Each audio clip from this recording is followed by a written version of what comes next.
bisimilah Cissokho Jolof 24 maa ngi lay dalal ci seen émission l'expert en ligne di émission bu njëkk ci site bi.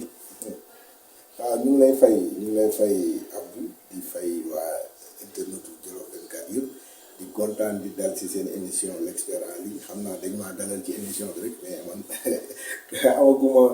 amaguma dayoo nekk expert waaye comme da ngeen am ci man confiance alhamdulilah ñu ngi essayé rek. jërëjëf Cissokho léegi pour ñu commencer émission bi tàmbale ko dañu ñëw rek ci li nga xam ne moo fi xew ci jamono ji nii quoi mooy coupe d'Afrique bi nga xam ne moom lañ jógee. Sénégal nekkoon yàgg wut li nga xam ne moom mooy coupe bi ren ji yàlla def na ñëw na fi ana yow nan nga jàngatee prestation xale yi dañ def ak Aliou Cissé. man su ma jàngatee d'abord damay wax enfin alhamdulilah rabbil alamin parce que sant yàlla daf ñu war parce que ñi ko doon ut yëpp mënoon nañ ko am waaye yàlla dogal nañ ko am benn phase bu may kii mooy man su ma jëlee intuitu personnel moi j'avais toujours cru que dañ koy gagner ak nu mu munti demee dama doon wax sama benn rax bu ñuy raam sax ñun dañuy gagner jour final bi mu woo ma il est en France mu woo ma ne mais grand affaire bi doy na waar de ma ne ko buñ demee ba ci biir ñu soppi ko bëri ñun dañ leen di daal parce que tey bisu ndaw la.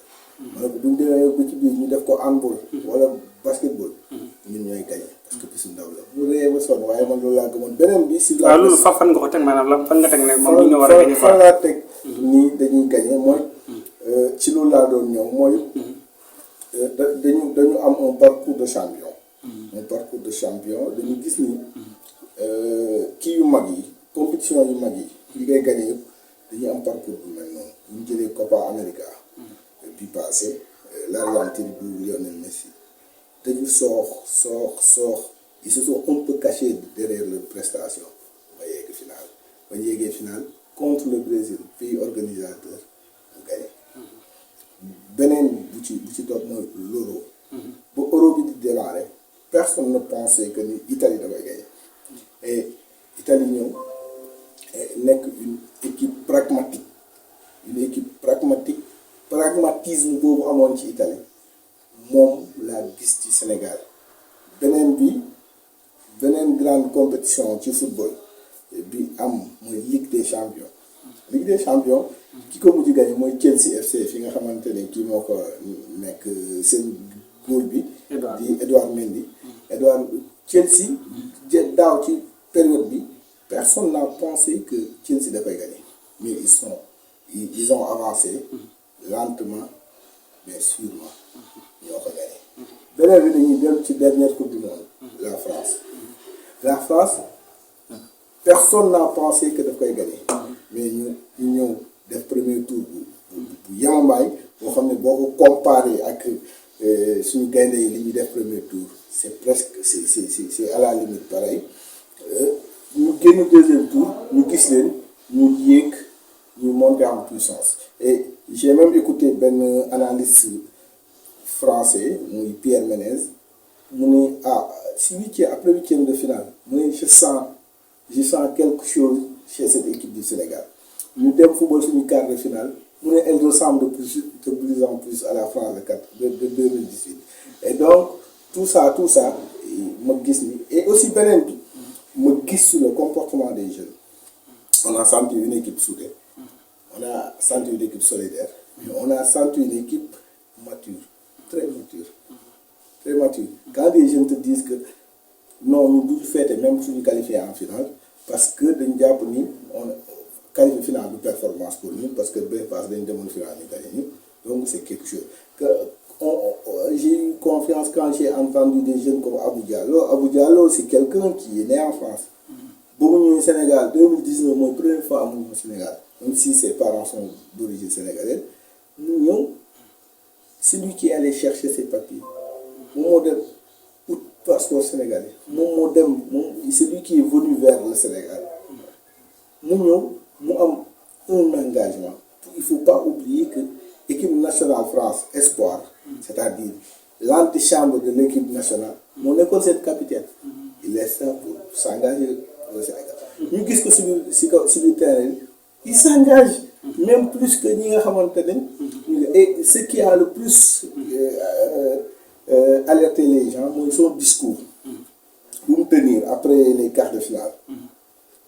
Mais man c'est pas ça qui m'a man quand je l'ai vu chanter l'hymne national Pensez tous vos Corans je me suis dit mais qu'est-ce qui se passe mais booy bi moom xanaa en fait je connais des gens qui sont nés ici jàngee fii mënuñu l'hymne national je me suis dit il y a quelque chose am na benn mélange boo xamante ne cocktail molotov la te cocktail molotov on sait que ça explose et moo tax man ça me passe surpris. très bien léegi nag ñu jëm ci ki nga xam ne moom moo nekk si kaw di Aliou Cissé yàgg nañ ko wax di ko ŋàññ Aliou Cissé mënul manager Aliou Cissé équipe bi da ci war a jógee chaque jour rek chaque coupe gaa lu la doon xaar ci moom mu jël li nga xam ne moom mooy trophée bi indil ko Sénégal te ren jii sax dañu yaakaar ne dañoo waxoon ne bu ñëwul fi mu bi moom mooy sànni tàccum quoi day dem nga gis ren lu mu def tey ci championnat bi.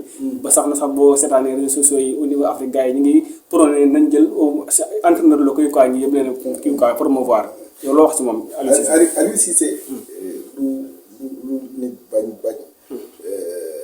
nit nangul ko loo bañ lëkk nangul ko Aliou Cissé loo ko bañ xam ni c'est un meneur d'homme. Aliou Cissé je l'ai écouté keroog dama jël sama temps déglu ko TFM après ma dégluwaat ko iTélé mais je me suis surpris à découvrir quelqu'un boo xamante ni il est hyper méthodique hyper méthodique Aliou Cissé quand il te parle buy wax tubaab niveau de langue bu muy waxee si au-delà de l'académique c'est-à-dire c'est un gars boo xamante ne nga xam ne kii ku mën a gëstu la xam nga nit mun na yoroo France tu am benn niveau de langue bi Aliou Cissé am mu lenn kii dafay gëstu jàngale beneen bi quand je dis un meneur d'homme ci discours am j'ai vu quelqu'un qui te dit état d'esprit parce que quand tout le monde doon wax je lui il a toujours su que ni pour ñun ñu gagner il faut qu'on change notre état d'esprit il faut qu'on change parce que ñun mosuñu manquer de bons joueurs mosuñu manquer de bonnes sélections mais on a toujours manqué de choses bu am l'esprit de gagneur joueur bu conquérant on a toujours manqué de ça et la preuve quand qu'on voit Sadio Mané mu xam ci terrain jóg dugal bi ba pare génnaat ça c'est quand on voit des jeunes de 21 ans Bamba Dieng ñu teg penalty finale Coupe d'Afrique teg ki mujjee dóor Sénégalais bu mujjee dóor muy Bouna Sarr dafa raté lui vient mu teg ko moom dugal penalty bu daal j'ai vu que ni donc le gars li mu doon liggéey ak ñu doon liggéey li ñu bëggoon bokkul parce que moom xamoon na ce qui peut nous faire gagner te ñun ci biti xamuñu ko woon parce que ñun suñu référence mooy les autres nii la ñuy jouer les autres nii te moom mi nekk ci biir sa référence mooy ñun les autres ñun bu ñu leen gënee engagé on va les battre et ça c'est fait ok. waaw léegi tey bu fekkente ne ñun suñu équipe gannaaw jël leen Coupe d'Afrique bi am na nag ñaari match barrage yi nga xam ne moo fi des muy diggante Égypte la. aller le 24 mars bi ak retour bi. est-ce que yaakaar nga ni ñun mën nañ cee génn quoi. waaw euphorie bi. il faut que mu dal un peu il faut mu dal c'est vrai il faut mu dal Aliou et ça Aliou Cissé il en est conscient il est très conscient de ça parce que jàpp na ni pareegul mission mooy yóbbu delloo ñu coupe du monde. Aliou Cissé il aura réussi là où personne n'aura réussi mooy yóbbu ñu coupe du monde yóbbuwaat ñu coupe du monde yóbbu ñu finale coupe d'Afrique yóbbuwaat ñu jël ko et donc il en est conscient et c'est un compétiteur xam nga compétiteur c'est quelqu'un boo xamante ne gagné rek la te Aliou Cissé c'est un compétiteur bu ñu fàtte ne il a été capitaine de l'équipe nationale du Sénégal football na et haut niveau donc te ku ko gisoon boobu ñu football nit bu conquérant la woon donc il en est conscient beneen bi mooy bu ñu jëlee suñu valeur intrinsèque bu ñu Égypte il est à notre portée il est là à notre portée. Ce qu'il faut rek mooy ils vont revenir revanchards ñoom. Ils vont être revanchards, on va commencer chez eux. Ils vont être revanchards. Ça peut être un couteau à double tranchant pour ñoom parce que dañuy topp seen xol te xam nga. xol moom du conseiller. ci yooyu xel da koy ëpp doole ci yenn yi. donc ñun nañ demee xel. et aussi bu ñu fàtte suñu xol. ñun aussi ils sont revanchards. ñun aussi on a une revanche à prendre toujours ñun dañuy am revanche à prendre sur nous-mêmes. parce que saa yu ñàkkee rek. ku ñu war a njëkk a mel mooy nous-mêmes. donc je pense que les jeunes ils sont conscients. te ñii ma gis nii. ils veulent aller très loin. L'autre jour j'ai discuté avec quelqu'un ma ne ko Sadio Mané pareegul. mu ne lu mu pareegul ma ne ko je sais pas mais je sens que ni pareegul.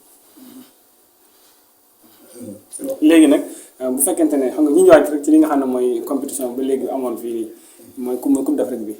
suñu jàmbaar yi am nañ fi ñaari trophée yaakaar naa su ma juumul. muy Sadio Mané ak ki nga xam ne Edouard Mendy waaw. kii nekk meilleur gardien kii nekk meilleur joueur. bon loolu.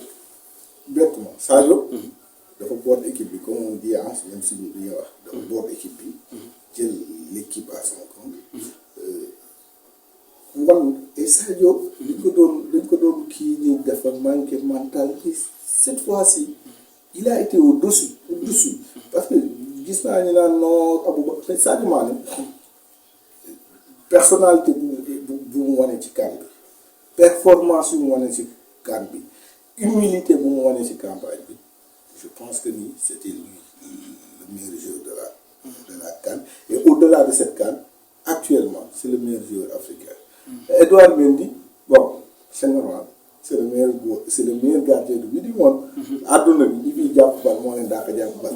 donc kon c'est très normal en plus qu'il soit champion d'Afrique. donc c'est des titres normaux ah. dëgg la léegi bu ñu jógee foofu noonu gannaaw jël nañ seen coupe gars yi ba ñu ñëwee Sénégal nag avant ñu ñëw sax nag li xew fii Sénégal mosu fee am coow li bëri woon na wax ji bëri na quoi ñi itas leen tat bi nga xam ne kenn xamul fu mu yem.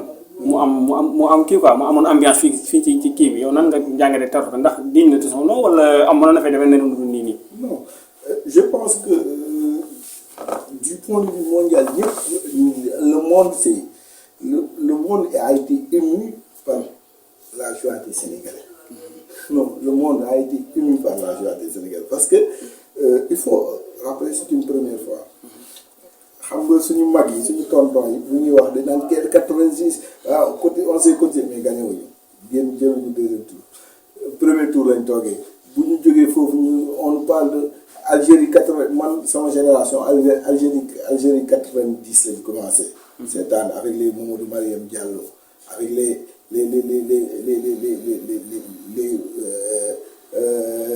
Jules François Bocandé ñooñu ay Souleymane Sané tout ça ñu leen seetaan ñooñu gagné wuñu demi-finale la leen Algérie malgré ñoom ñoo door Algérie premier match ñu dem 92 on reçoit notre CAN ñu ñëw fii foofu tamit en quart de finale le plafond de verre bi Claude Leroy doon wax Cameroun moo ñu gagné waaw ñu ñëw te boobu tamit y avait les Victor Diagne man xam nga jaraaf man la ay Victor Diagne ay Mamadou tout ça ils étaient là mais gagné wuñu ñu dem 94 ñoom Bokandé nekk coach gagné wuñu 94 96 98 ñëw ñu 2000 ñu ñëw c'est la naissance d'une génération dorée cette génération dorée elle aura fait 2 CAN exceptionnels mooy 2000 ak ñoom Fadiga ak ñoom Henri Camara ak ñoom Moussa Ndiaye ak la colonne vertébrale de la GIA finaliste en Ligue des champions africaine muy Pape Malick Diop Pape Ñoxor Fall Assane Ndiaye ñooñu ñoo fi nekkoon ci ginnaaw nga am le gardien de but Omar Diallo ak les gens qui sont sortis de Aldo Gentina super c'est ces gens là qui ont fait 2000 ñu dem Surulere au Nigeria ñu perdre match ñu ko perdre ñu metti ñu mooy en 2002 ñu ñëw cette équipe a été renforcée par El Hadji Ousseynou Diouf ça a été renforcé par les Habib Beye les Sylvain Ndiaye ñu ñëw ñu dem ba finale demi-finale bu ñu fàtte Nigéria bu ñu gagné Surulere ci ak coow boobu ñu gagné ko demi-finale dem finale ñàkk mais cette génération là dorée El Hadji Diouf double ballon d'or son duo avec Khalilou Fadiga ñooñu gagné wuñu dara gagné wuñ dara. L'histoire retiendra qu'ils ont été bons. Mais ils ont rien gagné. dem nañ demi-finale quart de finale coupe du monde. ba seen demi-finale. gagné wuñ dara. balle en or but en or lañ leen gagné. On les attendait en 2004. 2004 ils sont pas suggérés. 2006 la même chose. 2008 je pense que c'était la fin de cette génération en 2008. En 2008 après ñu dem 2010 ñëwuñu on est revenu en 2012 mais cette génération là. qui est née entre 2010 2012 ñun ñoo ñu gagné loolu. donc il faut ñu xamuñu ko. xamuñu ko. xam nga bu ma nee damaa namm dara day fekk mu xam ko. xam nga fu mu toll nii mun nañu bu kaam ñëwatee mun nañu wax namm naa ko. ñu ngi koy soog a xam xamuñu ko même suñu papa yi. xamuñu ko. ils avaient que des performances de match. mais jamais de victoire. suñu dernier kii Amical Cabral ay Cap-Vert lañ doon jàpp ay Mali ay Mauritanie ay Guinée. ay Gambie yooyu lañ doon dóor. yooyu Amical Cabral on a beaucoup de titres mais Amical Cabral c'est bariwul équipe. te amul woon benn déjà ça n'existe plus ça xam nga. amuñu titre majeur ñu ngi soog a am titre majeur. il a fallu que ba pare mu am une génération boo xamante ne. ñoo maasee ak équipe bi. ils sont xam nga le Sénégal. c'est plus de 80% de la population âgée de moins de 50 ans. c'est-à-dire ñooñu boo leen di wax jeu de l'amitié sax xamuñu ko. c'est-à-dire ñooñu loolu. est-ce que yaa ngi ko donc il a fallu qu'on se lâche. Et les Sénégalais se sont lâchés à tel point. dafay dem sax ba yóbbaale président ah. à tel point li xalaatu sax am na. les gens ont vu le président rire. waaw jubilé. c'était pour ñenn ñi c'était inimaginable. Et ce qui est inimaginable. Le président qui est dans la confrontation, qui dit que cette victoire, c'est la victoire de tous les Sénégalais, qui appelle l'opposition. Et ceux-là, ñu am grandeur ñu wuy si ko. waaw foofu sax war na fi mën a ñëw yow noo jàngatee loolu quoi li nga xam ne mooy opposition bi Macky Sall ba mu woo ba mu kontaanee ci mbir mi quoi. war a dalal li nga xam ne moom mooy gaynde yi. ngir rek delloo leen njukkal. dafa woo li nga xam ne moom mooy opposition bi. ñu ñëw mu ne bésu fet la. dafa bëgg boole réew ñu nekk benn cas tey amul politique amul kii mais gannaaw victoire la gaynde ñoo gagné. dañ ko dundunoo bu jàllee nag ñu demaat ki seen fi ci leen nekkoon la. Abdou. je vais très froid. très froid xanaa sama analyse jaaxal yu bëri. très froid. Macky Sall. li mu bëggoon. ah bon. je m'explique. Macky Sall. dafa génn ci ay élections. ñu gagné ko ci de très grandes villes. malgré tout ça muy consolé wu. ci la nga xamante ne buñ changé woon mu joxe li mu gagné jëlale bu changé kii woon bu ne koy yaa gagné mbadaxum yaa gagné mbadaxum nangam sangam kañ jox la ko nga changé ko Thiès ak Ziguinchor ak Dakar ak Guédiawaye ak Pikine ak Guédiawaye ak Tëngéej mu ne acca li ngeen gagné mu leen changé lu nga gis loolu laa gis maintenant ba mu ñëwee mu ñëw wax nangam Macky Sall il est dans les préparatifs au fond de nous ci élection législative. kon daal moom politique daal adduna bépp politique la kon. fii gars yi yow même si nag dañuy saluer li mu def. mais quand même en politique en communication rien n'est gratuit. et Macky Sall dama lay wax l'objectif yi excès gu ma ci. Macky Sall il a voulu que ñu gis ni. c'est un homme d'ouverture. da ka daan wax je suis un homme d'ouverture. mu dëggal ko. waaw mu dëggal ko. Et je suis sûr, ceux qui ont réfléchi à cela, parce que il y a des gens qui ont réfléchi à ça. Le spin docteur là, ils l'ont voulu. Macky Sall nous toogee reetaan ak Khalifa Sall. Que les gens ñu photo ko mu reetaan ak Ousmane Sonko. C'est vrai que Ousmane Sonko pour une première fois gis nañu mu féliciter Macky Sall. waaw pour une première fois. pour une première fois. gis nañu une première fois. ku mel ni Barthélémy Dias nga xamante ni moom it. opposition dafa l'aile dure de l'opposition moom ak Déthié Fall ñu dem Macky Sall ñu bëggoon Ousmane Sonko jox donc ñu ñu reetaan mu naa ba my boy yow loolu la bëggoon. c'est ça nag c'est une analyse froide très politicienne qu'il faut pas écarter man loolu laa gëm quoi qu'il faut pas écarter mais Macky Sall président Macky Sall amu ko li mu am nag mooy le poste venu pendant 2 jours ñu bokk moom ak sénégalais yi seen fête et ça c'est quelque chose qu'on salue mais quand même loo gis rek day am lu ñu ci def et man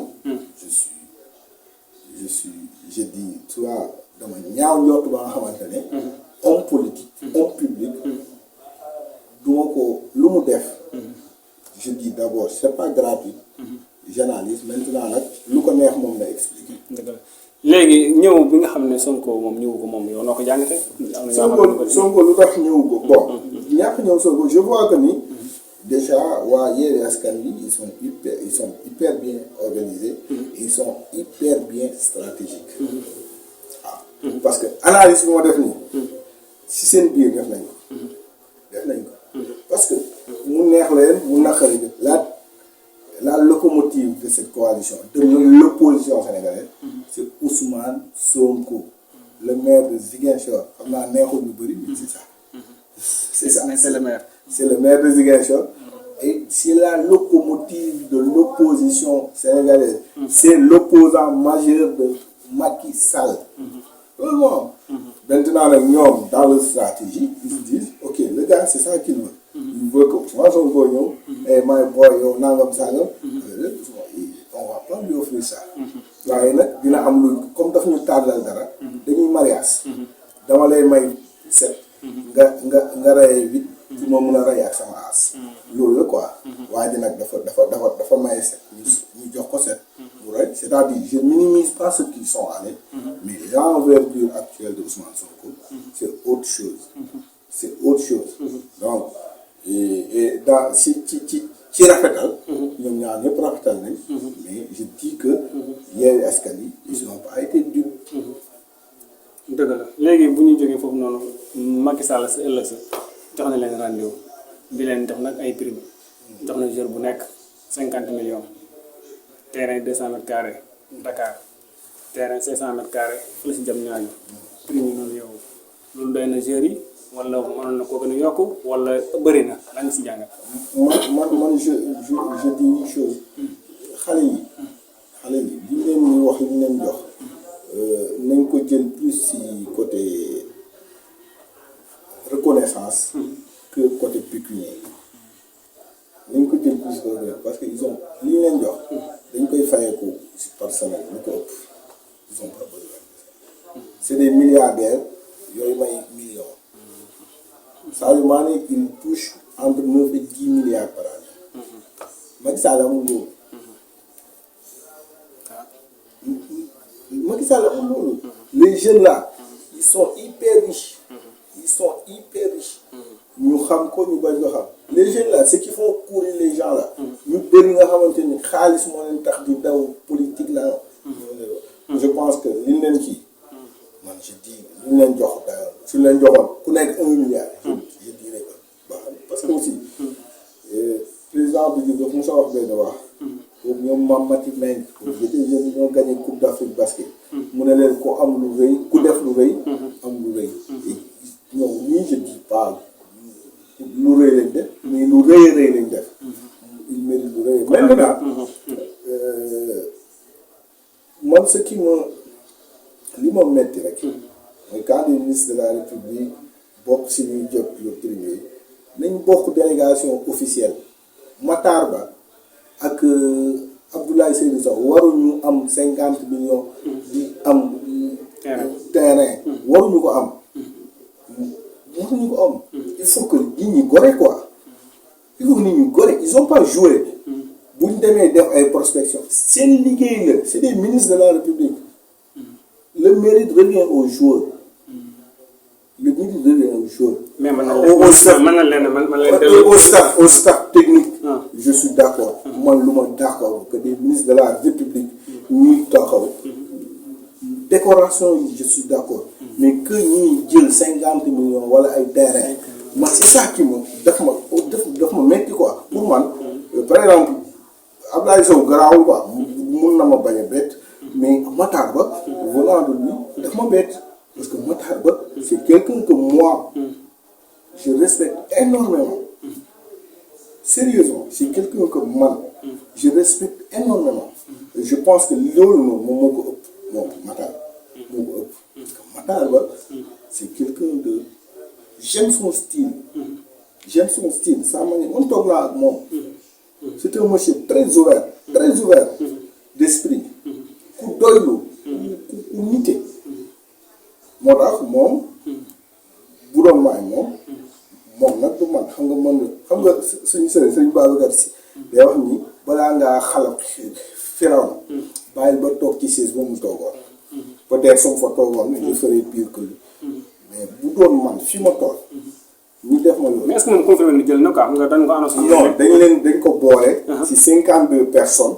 yi ñu jox. décoration jox leen xaalis. ci dañ ko boole ci. délégation officielle. c'est ça. léegi jot na loolu moom ma naan man si laa bokk jëluma. gannaaw ba léegi dafa gudd sorte officielle daal mën nañoo dàq mën nañoo comprendre na kon moom jël na kon. waxul dara ba léegi. qui ne dit rien. constant. man loolu rek moo ma ci metti dans tout ça. ñeneen ñi am ñëpp whatever et je pense que quelqu'un comme. léegi quelqu'un comme Krépin Diatta par exemple. man si maa nekkoon Matar ba je dis Krépin un jeune. qui s'est blessé qui s'est donné tout jooy na fi jooy yu métti. ñu jox ma prime mu doole ma jël sama prime jox ko Krépin c'est pas que booy bi amu ko de. am na plus mais c'est le geste là. cette reconnaissance là et man. Matar Ba genre nit boobu laa xam ne c'est quelqu'un boo xamante ne man milieu sport bi ci xam ne nu mu compliqué c'est quelqu'un qui est respecté qui est parvenu à pacifier beaucoup de fédérations et beaucoup de CNG quelqu'un boo xamante ne il doit être au-dessus de ñeneen ñi nangu mais nag loolu am na après sorti sax bi nga xam ne Guy Marius Sagna def na ko ci donte ne ñaawluwul li nga xam ne mooy joxe bi mais li si jur ëllëg maanaam daal moom daal lañ da ñaawlu ak terrain yi nga xam ne moom lañ jox joueurs yi mu ne Macky Sall bu mu dugal ci maanaam la ba kii suuf si bu mu ci dugal joueurs yi yow noo ko jàngatee yow. En tout cas daal fu nga Guy Marius Sagna c'est un donneur d'alerte. Si même jour boobu moo wax loolu. yaa gis naa benn papier bu ñu publié. wane ni à Ouakam. si école gendarmerie bu nekk foofu dañ ko déclassifié 8 hectares. 8 hectares. Et on l'a déclassifié des jours avant ñoo gagné Coupe d'Afrique. Est-ce que comprendre nga. ñu jàpp ma jour bi. mais avant ñoo gagné c'est une vingtaine ou un mois. avant ñoo kii lañ ko déclassifié. soit ñu ko déclassifié xamoon ne lii day am. ñu jiitu si. soit am na leneen derrière. donc faut pas ñu jël kii li mu wax sànni. parce que gis nga Sénégal. notre problème mooy. Nous sommes dans l'antagonisme. L'antagonisme exacerbé. Moi, c'est-à-dire, quand Guy wax loolu. du ñu jéem a xool lan moo nekk ci wax ji.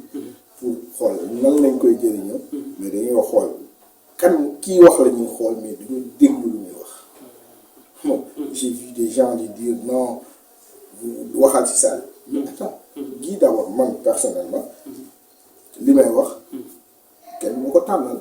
kañ laa koy wax kenn du ma ko tànnal.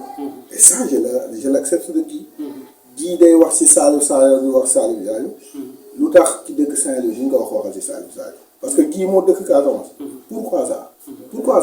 pourquoi ñu tànnal nit ñi kan lay wax ak lu mu dul Guy Marius Sagna li mu wax c'est légitime il est sénégalais. lu ko neex ak fu ko neex ci Sénégal li fi xew la koy waxee. ça c'est là maintenant nag quand on n'a pas. amuñu xel bu dem au-delà